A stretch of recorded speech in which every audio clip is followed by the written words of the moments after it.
पाकिस्तान और अफगानिस्तान के दरमियान फौरी जंग बंदी पर इत्तफाक। कतर की मेजबानी और तुर्की की सालिसी में दोनों मुल्कों के दोहा में 13 घंटे मुज़ाकरात हुए। कतर की वजारत खारजा के एलामी के मुताबिक फरीकैन ने न सिर्फ फौरी जंग बंदी पर रजामंदी जाहिर की बल्कि दो तरफा अमन व इस्तेहकाम के लिए मुस्तकिल तरीक़ेकार वज़ा करने पर भी इत्तफाक किया। दोनों मुल्क आइंदा दिनों में फॉलो अप इजलास करेंगे ताकि जंग बंदी के नफाज और उसके पायदार तसलसल को यकीनी बनाया जा सके। ये इकदाम सलामती और इस्तेहकाम के फ़रोग में मददगार साबित होंगे। अहम पेशरफ सरहदी कशीदगी के खात्मे और खित्ते में पायदार अमन के क़याम की बुनियाद रखेगी। नायब वज़ीर-ए-आज़म इसहाक डार का मुआहदे का खैर मकदम। कहा, मुआहदा सही समत में पहला कदम है। कतर और तुर्की के तामीरी किरदार को सराहते हैं। एक ठोस और काबिल तस्दीक निगरानी के तरीक़ेकार के क़याम के मुंतज़िर हैं। मज़ीद जानों के ज़िया को रोकने के लिए तमाम कोशिशें बरूए कार लाना ज़रूरी है।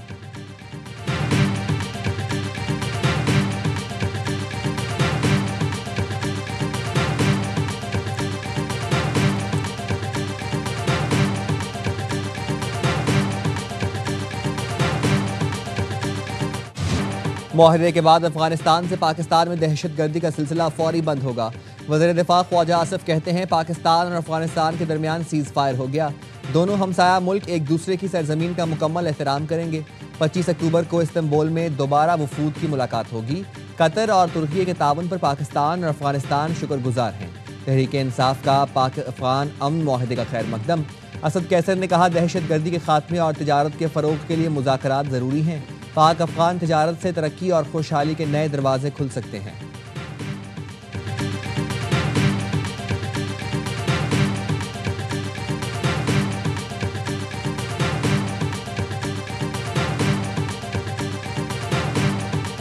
वज़ीर-ए-आज़म शहबाज शरीफ और सदर नून लीग मियां नवाज शरीफ की जाती उमरा में मुलाकात। वज़ीर-ए-आज़म ने नवाज शरीफ को अफगानिस्तान से कतर में होने वाले मुआहदे से मुतालिक ब्रीफ किया।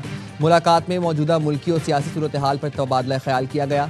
वज़ीर-ए-आज़म शहबाज शरीफ से वज़ीर दाखिला की मुलाकात। मोहसिन नकवी ने मुल्क में अमन व अमान की सूरत हाल पर ब्रीफिंग दी।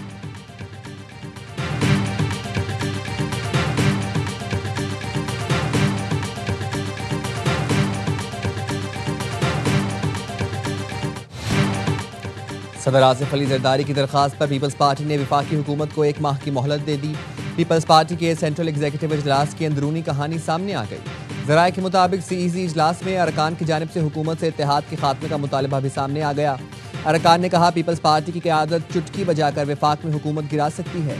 पार्टी क़यादत हुक्म दे तो नून लीग को टफ टाइम देंगे। इत्तेहाद पीपल्स पार्टी की नहीं, नून लीग की ज़रूरत है। इजलास में सदर आसिफ अली जरदारी नून लीग के खिलाफ कोई भी फैसला लेने के हक में नहीं थे। ज़राए ने बताया, सदर आसिफ अली जरदारी ने अरकान से कहा, मुझे 1 माह का वक्त दें, तमाम मामला दुरुस्त हो जाएंगे। वज़ीर-ए-आज़म और नायब वज़ीर-ए-आज़म ने मसाइल के हल का वादा किया है। सीईसी का इजलास 1 महीना बाद दोबारा रख लें।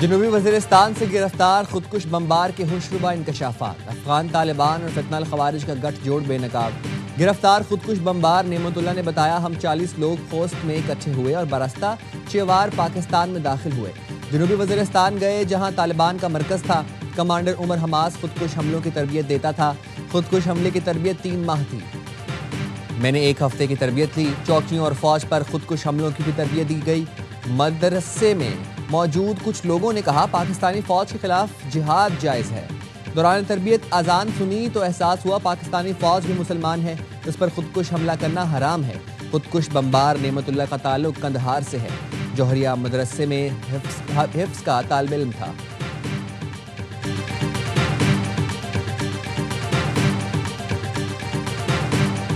चालीस साल से इस मुल्क में दहशत गर्दी और फितना और फसाद फैला रहे थे, उनका भी नाटका जो है ना वो आज से 4 दिन पहले बंद हो गया। उनको भी सबक सिखा दिया है और ठीक सिखाया है। 40 साल से जो दहशतगर्दी कर रहे थे उनको भी सबक सिखा दिया। अफगानिस्तान को एक रात में ही ऐसा जवाब दिया कि वो सबक याद रखेगा। उसे पैगाम दिया कि दहशतगर्दी बंद करो वरना कार्रवाई जारी रहेगी। वज़ीर आज़म के मुशीर राना सनाउल्लाह का फैसलाबाद में जलसे से खिताब। कहा, फील्ड मार्शल की क़यादत में मार्का हक में भारत को धूल चटाई। आज पाकिस्तान की पूरी दुनिया में इज्जत है। आज कोई नहीं कह सकता कि पाकिस्तान डिफॉल्ट करने वाला है।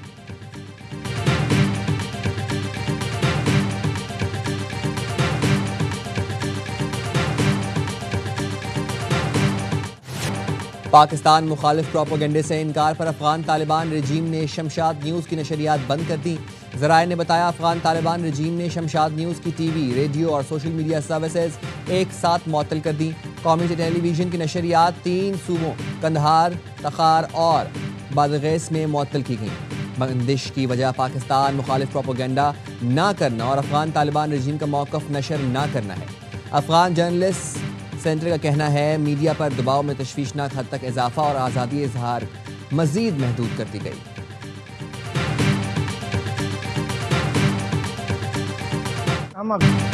हम अफगानों पर भरोसा नहीं कर सकते। दोहा में पाकिस्तान और अफगानिस्तान के मुज़ाकरात पर पाकिस्तानी अवाम का रद्द-ए-अमल। कहा, अफगानिस्तान ने पहले पाकिस्तान के खिलाफ बिला इख्तियार जारहियत की। पाक फौज ने कार्रवाई करने की कोशिश की तो ये मुज़ाकरात के पीछे छुप गए। अगर अफगानिस्तान ने दोबारा ऐसी हरकत की तो अवाम और अफवाज मुंह तोड़ जवाब देंगे। भारत को हमने चाय पिलाई थी, अफगानों को गुड़ वाला कहवा पिलाएंगे।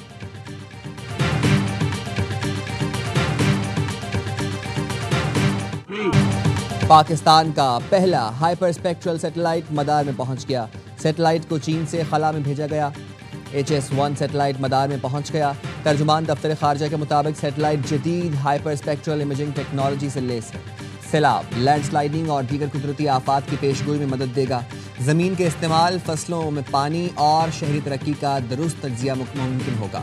डिप्टी वज़ीर आज़म इसाक डार ने पाकिस्तान और चीनी साइंसदानों की काविशों को सराहा। स्पार्को ने खलाई टेक्नोलॉजी के जरिए कौमी तरक्की के अज़्म को दोहराया। रवां साल खला में भेजा जाने वाला ये पाकिस्तान का 3रा सैटेलाइट है। गवर्नर सिंध कामरान टेसोरी ने पाकिस्तान के पहले हाइपर स्पेक्ट्रल सैटेलाइट की कामयाब लॉन्च पर कौम को मुबारकबाद दी।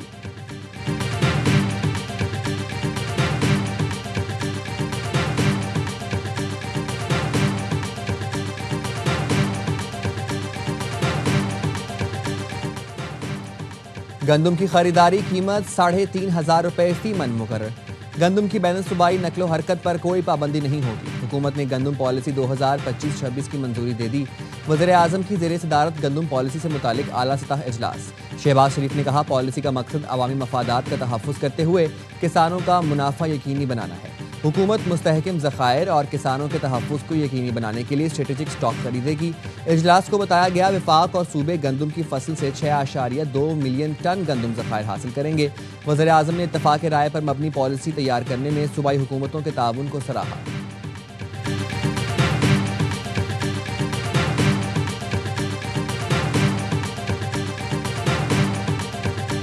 आलमी अदालत इंसाफ ने नेतन्याहू को इंसानी मुजरिम करार दिया है। अगर सद्दाम हुसैन पर मुकदमा चलाया जाता है कि तुमने लोगों को कत्ल किया है, तो फिलिस्तीन के अवाम को कत्लेआम। इतने बड़े जराइम के बाद आज आप कह रहे हैं कि इसराइल को तस्लीम किया जाए।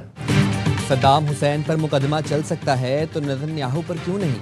इसराइल ने हज़ारों बेगुनाह लोगों को बर्बरियत का निशाना बनाया। आलमी अदालत ने नेतन्याहू को नस्लकुशी का मुर्तकब करार दिया। मौलाना फजलुर रहमान का भक्कर में जलसे से खिताब। कहा, इसराइल को तस्लीम करने की बात करना फ़लस्तीन की नफ़ी है। मुसलमानों में फितने पैदा किए जा रहे हैं। फितनों का खात्मा उम्मत की जिम्मेदारी है।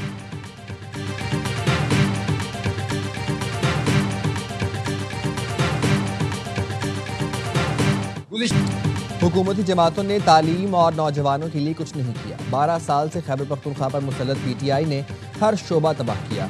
सूबे में 50 लाख बच्चे स्कूलों से बाहर हैं। सिर्फ मालाकंद डिवीजन में सैकड़ों स्कूल्स की इमारतें मखदूश हैं। अमीर जमात इस्लामी हाफिज नईमुर रहमान का मालाकंद में बनो काबिल एंट्री टेस्ट की तकरीब से खिताब। कहा, बनो काबिल गेम चेंजर और इस मुल्क का मुस्तकबिल है। नौजवान मुल्क बदलने की इस तहरीक में हमारा साथ दें।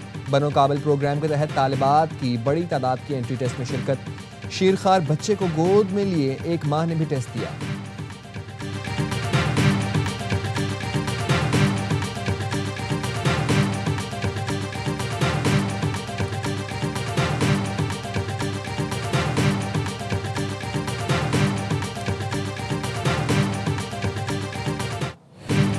लाहौर के बाद रावलपिंडी में भी वर्ल्ड चैंपियन को गिराने की तैयारी। पाकिस्तान ने मिशन व्हाइट वॉश लॉक कर लिया। पाक जनूबी अफ्रीका दूसरा टेस्ट आज से पिंडी स्टेडियम में खेला जाएगा। प्रैक्टिस सेशन में दोनों टीमों की तैयारी फाइनल। कौमी टीम में एक तब्दीली मुतवक्के, हसन अली की जगह स्पिनर को शामिल किया जाएगा। कौमी टीम के हेड कोच अजहर महमूद कहते हैं टीम में तब्दीली का हातमी फैसला पिच देखकर करेंगे। जनूबी अफ्रीकी कप्तान ने कहा स्पिन चैलेंज का अंदाजा है। मार्करम की केशव महाराज के फिट होने की भी तस्दीक। शाहीनों को 2 मैच की सीरीज में 1-0 की नाकाबिले शिकस्त बरतरी हासिल। दूसरा टेस्ट भी स्पोर्ट्स पर बराह रास्त दिखाया जाएगा।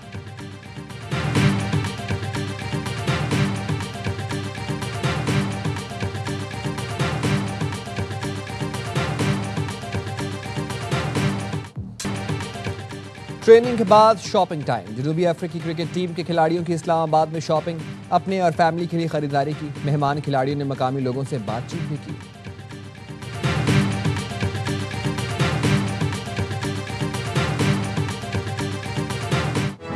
स्मोक के खिलाफ हुकूमत पंजाब का ग्रैंड ऑपरेशन। सीनियर सूबाई वजीर मरियम औरंगजेब कहती हैं वज़ीर आला मरियम नवाज की हिदायत पर 9 महकमे फील्ड में मुतहरिक हैं। ड्रोन्स के जरिए भट्टों की निगरानी और लाइव रिपोर्टिंग जारी है। Smoke gun, air quality monitors और एंटी स्मोक मशीनरी इस्तेमाल की जा रही है। पंजाब की तारीख में पहली बार AQI फोरकास्टिंग की मदद से ऑपरेशन किया गया। मौसमियाती डेटा सेंटर की पेशगी निशानदेही पर हॉटस्पॉट्स में फौरी कार्रवाइयाँ की। ट्रैफिक पुलिस ने ट्रकों और मालबरदार गाड़ियों की नकलो हरकत पर पाबंदी लगा दी।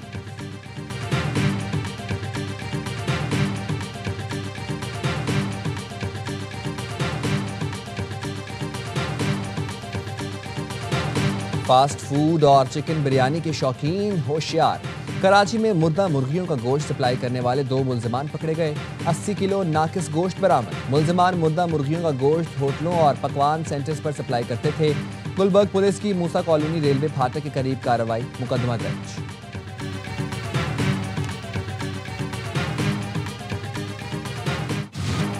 कराची की अफगान बस्ती में ऑपरेशन जारी। पुलिस के मुताबिक मजमूई तौर पर 1200 से ज्यादा मकान गिराए गए। अफगान बस्ती मुकम्मल मिसमार करने में मजीद 10 दिन लग सकते हैं।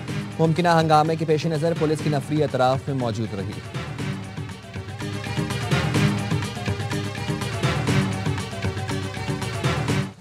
फितनल हिंदुस्तान के 2 रूपोश दहशतगर्द हैदराबाद से गिरफ्तार। CTD ने कासिमाबाद में इंटेलिजेंस बेस्ड कार्रवाई में अब्दुल रहीम खोसो और गुलाम शबीर को धर लिया। गिरफ्तार दहशतगर्दों के कब्जे से असलहा, टेरर फाइनेंसिंग फंड की रकम, अहम दस्तावेजात बरामद। CTD के मुताबिक असलहा अप्रैल में CTD गाड़ी पर फायरिंग के लिए इस्तेमाल हुआ था। इसराइली फौज ने जंगबंदी मुआहदा रोंद डाला। गाजा के इलाके रफा और जबालिया पर फिर फजाई हमले। सहाफ़ी समेत 11 फ़लस्तीनी शहीद। काबिज़ फौज ने जबालिया पनाह गुज़ीन कैंप, रफा और वस्ती गजा पर बमबारी की। गजा मुआहदे के बाद इसराइली फोर्सेज 89 फ़लस्तीनियों को शहीद कर चुकी, 150 से ज़्यादा जख्मी।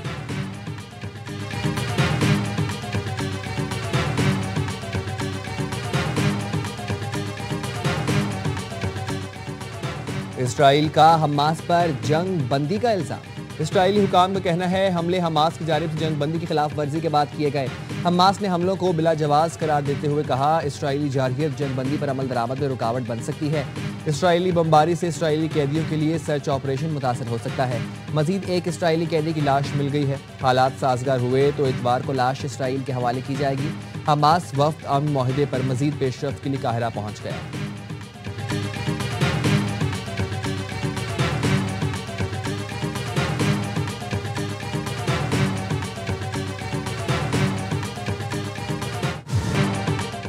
पाक फजाइया के जदीद तरीन JF-17 थंडर ब्लॉक 3 लड़ाका तैयारे आज़रबाईजान पहुँच गए।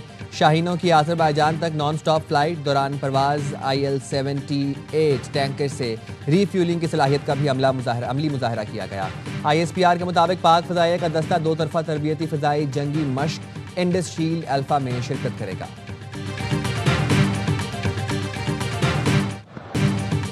वुमेन्स वर्ल्ड कप में भारतीय टीम फिर चौक कर गई। इंग्लैंड के खिलाफ भी जीत के इंतहाई करीब आकर शिकस्त खा गई। इंदौर में इंग्लैंड की टीम 4 रन से फतह समेट कर सेमीफाइनल में पहुंच गई। इंडियन टीम 289 रन के ताकुब में 6 विकेट पर 284 रन बना सकी। मंधाना के 88 और हरमनप्रीत के 70 रन रहेगा। इंग्लैंड ने पहले खेलकर 8 विकेट पर 288 रन जोड़े। हैदर नाइट जारहाना सेंचुरी पर मैच की बेहतरीन खिलाड़ी करार।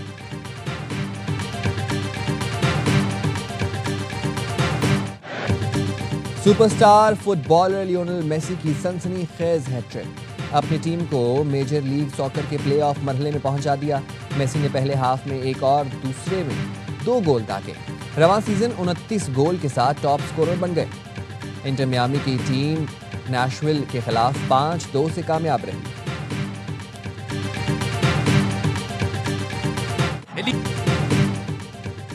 सुपरस्टार फुटबॉलर रोनाल्डो के प्रोफेशनल करियर का 949वां गोल। अल नसर ने अल फतह को 5-1 से आउट क्लास कर दिया। मैच के बाद रोनाल्डो के जश्न की वीडियो सोशल मीडिया पर वायरल हो गई।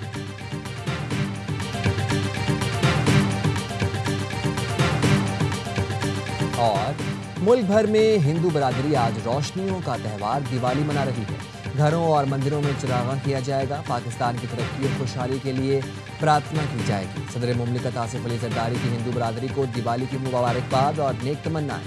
पैगाम में कहा, दिवाली अंधेरे पर रोशनी और बदी पर नेकी के गलबे की अलामत है। आईन पाकिस्तान तमाम शहरियों को मसावी हुकूक, मुकम्मल मजहबी आज़ादी की ज़मानत देता है। तालीम, तिजारत, अवामी खिदमत के शोबों में हिंदू बरादरी की खिदमत काबिल तहसीन है।